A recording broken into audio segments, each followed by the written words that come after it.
Hello student, in our paper seconds third lecture of chapter Introduction to Microprocessor and Organization of 8085, today we are going to see about the generic block diagram of microprocessor. Now what is the meaning of generic microprocessor? Generic means it is a general microprocessor diagram. What type of the diagram or what type of the architecture of the microprocessor is there, that we have to see. यहाँ पे generally microprocessor का किस type का diagram होता है, कौन से parts होते हैं, ये हम आज के लेक्चर में देखने वाले हैं. First we are going to see the part it is called as an ALU. This is the ALU. Okay, in ALU, here you can see a status register, complementer and the shifters. Next is the adder. Okay, this is the status register, this is the complementer and the shifter, and this is called as an adder. Okay, and in that, now this is the ALU part that we have to see. Next we have to see the temporary register. Now this is the called as a temporary register. Here the temporary data is to be used. Next we have to see the accumulator. This is the accumulator. It is nearby to the ALU. Okay, next we have to see the address registers, that is the HL pair of the register. Okay, next there is a program counter and the stack pointer. Okay, next there is a data buses, that is called as an D0 to D7. It is a 8-bit bus. Next there is a address buses. Okay, it starts from A0 to A15. It is a 16-bit address bus. Next there is a instruction register. Here after the instruction register there is a instruction decoder. Okay, next there is an timing and control unit. Next there is an read and write operations, from where the reading and writing operations are performed. There is a reset pin, okay, for resetting the processor. Next there is a clock for the frequency we are generating, or we can say it as a clock. Next is the interrupt controls, for whenever the interrupt is occurred to the microprocessor, it can handle it. Next there is an power, that is of 5-volt supply, power supply, and a ground supply.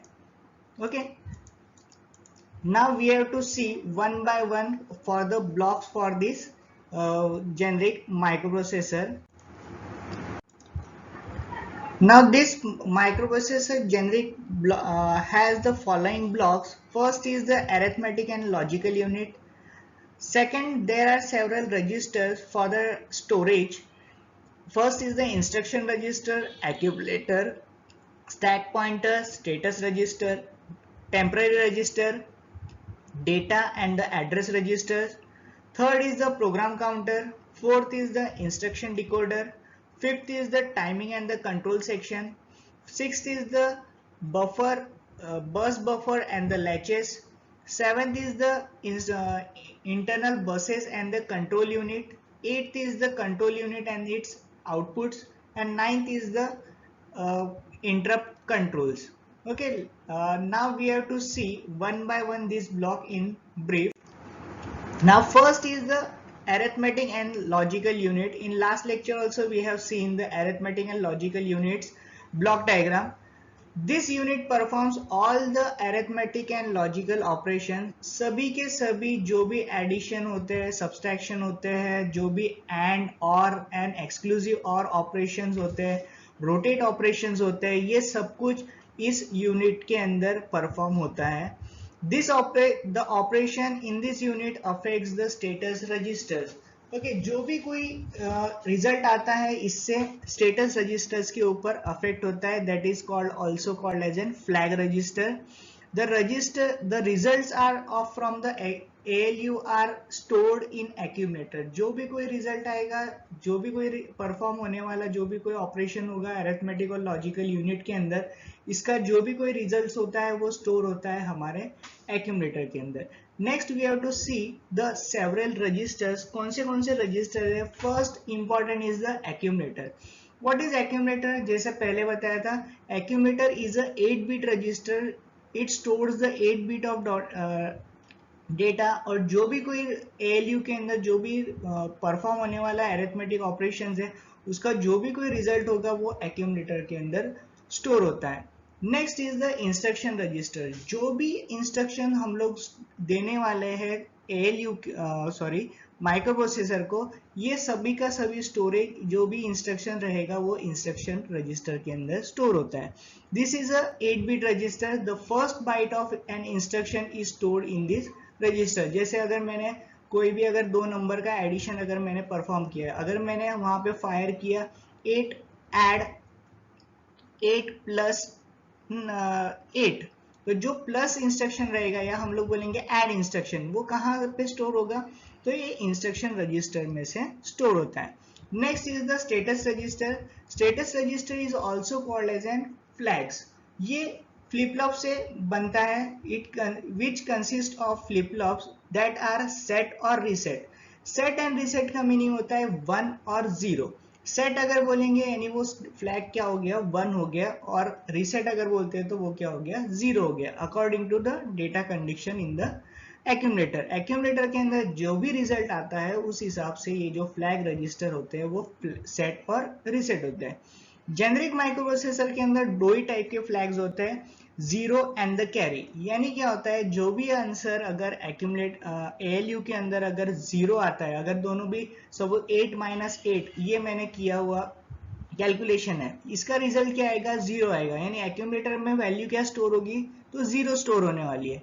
तो अगर 0 store हो गया तो वहां पे जो भी कोई स्टेटस रजिस्टर है वहां पे अफेक्ट करेगा, और जो 0 फ्लैग होता है वो क्या हो जाएगा? सेट हो जाएगा, यानी 1 होने वाला है। ओके, नेक्स्ट जो कैरी फ्लैग यानी क्या? 8 बाइट का रिजल्ट है।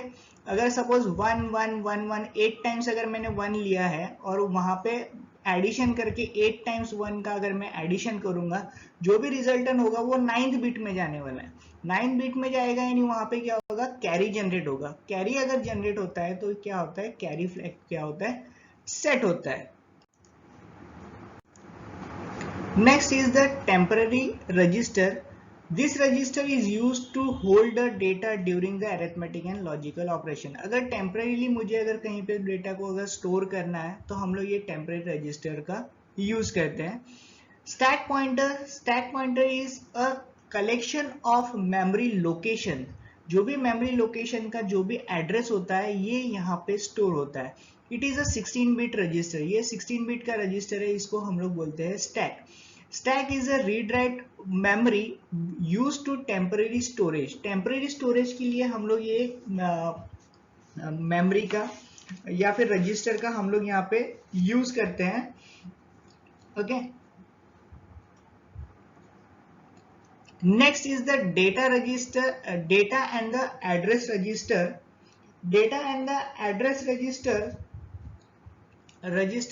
it is a 2 8-bit of register that can be used separately or the combined pair. They are labeled as an HL. okay, अगर कहीं पर भी अगर मुझे एड्रेस या फिर डेटा दोनों में से कभी भी एक चीज को अगर मुझे स्टोर करना होगा तो हम लोग ये HL पेयर का यूज करते हैं।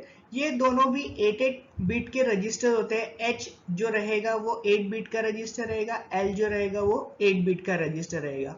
अगर मुझे कभी भी एड्रेस को अगर मुझे स्टोर करना रहेगा इन रजिस्टर्स के अंदर, तो हम लोग इन दोनों का कॉम्बिनेशन यूज करेंगे और कोई भी एड्रेस वहाँ पे 16 बिट का एड्रेस हम लोग वहाँ पे स्टोर कर सकते हैं। लेकिन मुझे अगर 8 बिट का अगर डेटा मुझे अगर स्टोर करना पड़ेगा तो इनमें से मैं कोई भी एक रजिस्टर का यूज मैं यहाँ पे कर सकता हूँ। Now data is stored in this register when used in pairs. 16 bit of address can also be stored. Okay, ये मैंने अभी बताया। Next is the program counter. Now what is program counter? It is a 16 bit, again a 16 bit register containing the address of the next executable instruction.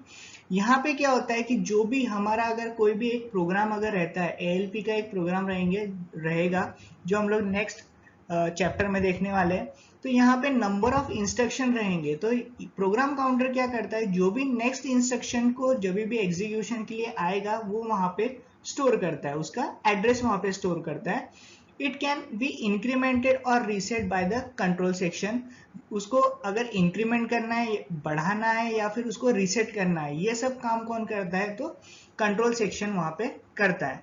Next is the instruction decoder. Instruction decoder का काम क्या है, जो भी instruction register के अंदर जो भी इंस्ट्रक्शन स्टोर्ड है उसको वो क्या करता है, कन्वर्ट करता है।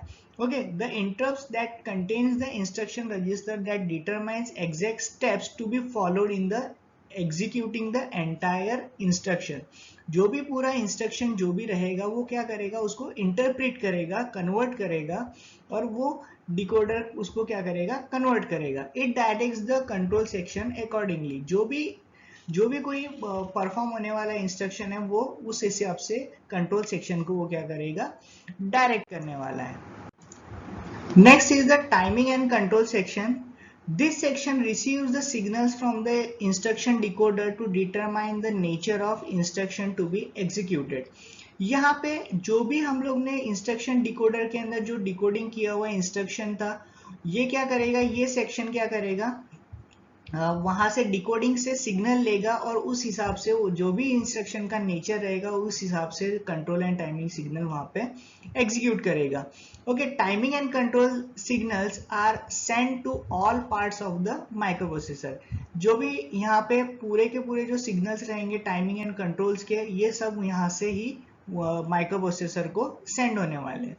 Next is the bus buffers and the latches. अब A latch is a flip-flop. ये भी एक टाइप का flip-flop है। It is used to store 1 byte of information to avoid unintentional change in the input and control the availability of output. We can use tri-state buffer along with these latches. We can write into latches by enabling the buffers. यहाँ पे क्या होगा, ये latches है जहाँ पे हम लोग बोलेंगे कुंडी की तरह काम आता है। जहाँ पे भी एक इंस्ट्रक्शन आ गया, अगर मुझे प्रॉपरली अगर इंस्ट्रक्शन को भेजना है तो वो वहाँ पे अनेबलिंग करेगा बफर को, और आगे अगर मुझे इंफॉर्मेशन को सेंड करना है एक ही लाइन के ऊपर अगर 2-3 कनेक्शन अगर रहेंगे तो उस हिसाब से वहाँ पे वो सिग्नल्स को ट्रांसफर करेगा। Next is the internal buses and the control lines. Okay, यहाँ पे फर्स्ट आता है address bus. Okay, what is the address bus? The address bus is a group of 16 lines generally identified by A0 to A15. Okay, यहाँ पे 16 bit का एक address bus होता है। उस हिसाब से वहाँ पे जहाँ पे भी एड्रेसिंग रहेगा, यहाँ पे जहाँ पे अगर मुझे मेमोरी के अंदर मुझे अगर कोई डेटा को ट्रांसफर करना है या फिर किसी इनपुट आउटपुट डिवाइस के अंदर रहेगा, तो हर एक का कोई किसी ना किसी आईओ का या फिर मेमोरी का एड्रेस रहेगा। तो ये एड्रेस लाइन क्या करेगा, उस एड्रेस के ऊपर वहाँ पे डेटा को हम लोग को सेंड कर सकता है। इट इज अ यूनिडायरेक्शनल बस, एक ही डायरेक्शन में फ्लो होता है from MPU to peripheral devices. MPU means what? That is a microprocessor to any other peripheral devices. Now what is the data bus? Data bus यानी क्या होता है, जहाँ पे डेटा का फ्लो होने वाला है। Okay, it is a bidirectional. Bidirectional यानी क्या, वो सेंड भी कर सकता है और रिसीव भी कर सकता है। Okay, data flow in both the direction from MPU to memory और द पेरिफेरल डिवाइसेस। ये 8 बिट का रजिस्टर होता है। हम लोग जब भी बोलते हैं कि सर तुम्हारा कितने बिट का प्रोसेसर है, हम लोग बोलेंगे कभी 32 बिट का है, मेरा तो 64 बिट का होता है। तो ये किस तरीके से पता चलता है, तो ये पता चलता है उसके डेटा बस के विड्थ का। ओके, जहां पे हम लोग ने जनरल पर्पस के अंदर अगर देखा होगा तो ये 8 बिट का प्रोसेसर है। ओके, 8085 जो हम लोग नेक्स्ट इसके अंदर सीखने वाले हैं तो वो भी एक 8 बिट का ही प्रोसेसर है। अभी के जो जनरल प्रोसेसर होते हैं वो 64 बिट्स के होते हैं, यानी क्या होता है उसका जो डेटा बस की जो विड्थ होती है वो 64 बिट्स का होता है। 64 बिट्स में यानी क्या, 64 टाइम्स 1111 या फिर 0000 या 0101, ये 64 टाइम्स जब होता है that is the data bus.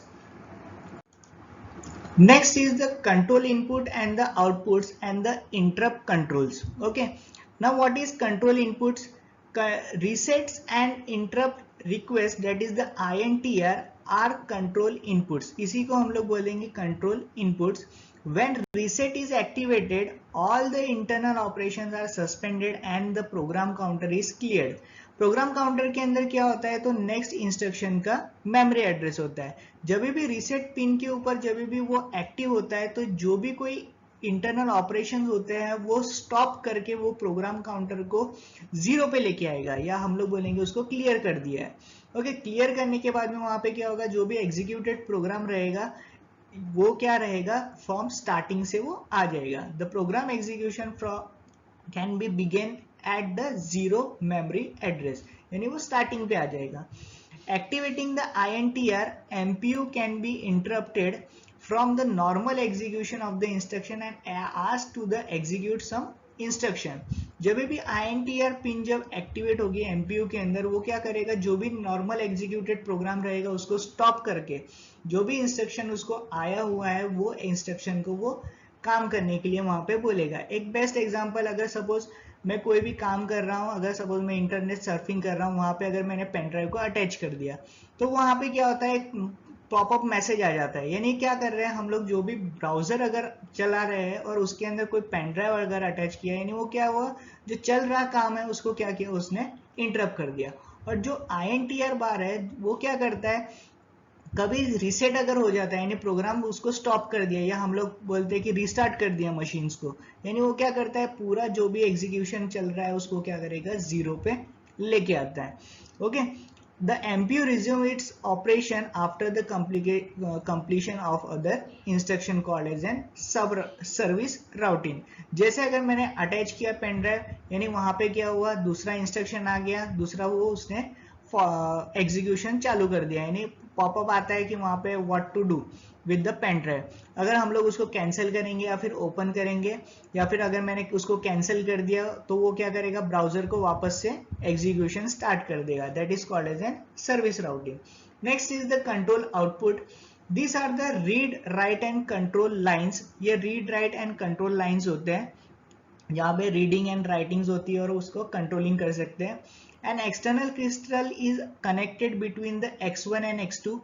X1 और X2 जो भी डायग्राम में अगर आप देखेंगे तो X1 एंड X2 है, वहां पे एक क्रिस्टल क्लॉक लगाया हुआ आता है, या हम लोग बोलेंगे क्वार्ट्ज का क्रिस्टल होता है, जहां पे the circuit generates all the clock signals for input and output on clock lines. जहाँ पे जनरली हम लोग ऐसा तो नहीं होता है कि वहाँ पे कोई तो भी एक टाइमिंग होता है कोई भी इंस्ट्रक्शन को एग्जीक्यूशन का, तो ये क्लॉक का जो काम होता है वो यही फॉलो करना होता है।